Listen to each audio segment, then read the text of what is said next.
एक गांव में सीमा नाम की एक लड़की रहती थी।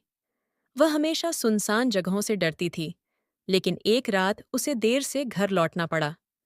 गांव के किनारे एक पुराना पेड़ था, जिसके बारे में कहा जाता था कि वहां एक भूतनी रहती है। गांव के लोग उस पेड़ के पास जाने से हमेशा बचते थे। उस रात सीमा को घर जल्दी पहुंचने की चिंता थी।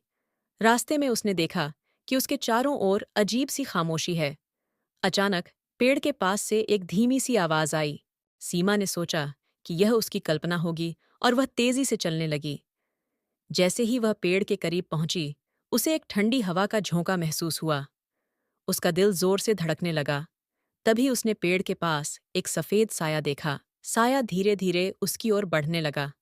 सीमा की सांसें तेज हो गईं और वह भागने लगी, लेकिन उसके पैर मानो जमीन से चिपक गए थे। साया और करीब आया और अचानक उसने एक ठंडी आवाज में कहा, तुम्हें डरने की जरूरत नहीं।